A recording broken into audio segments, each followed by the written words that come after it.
Welcome to another short video brought to you by Property and Land Traders, where learning makes property profitable. One of the questions I'm commonly asked is, what are the key criteria to look for when selecting an investment property?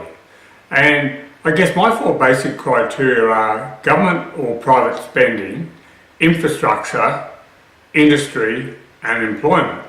Just to expand on those 4 points very briefly for you, obviously if we have a high amount of government spending or private spending in a particular area, it's probably fairly wise that we consider parking a few of our dollars alongside that.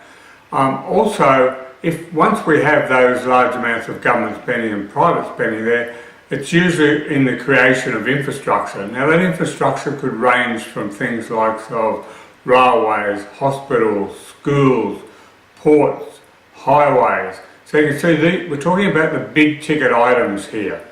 Obviously where we have that infrastructure going in place, we also have a need for industry. And we need that industry there obviously for the construction of these major infrastructure projects.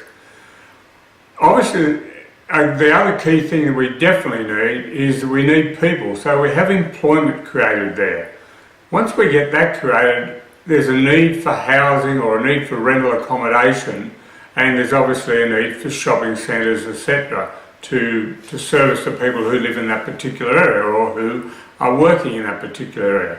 So when you look at those four criteria, in other words, government spending, infrastructure, industry and employment, we now have the perfect recipe to look forward to higher rental yields and capital growth. So I hope that's giving you a quick indication today of some of the things to look for when selecting a good investment property.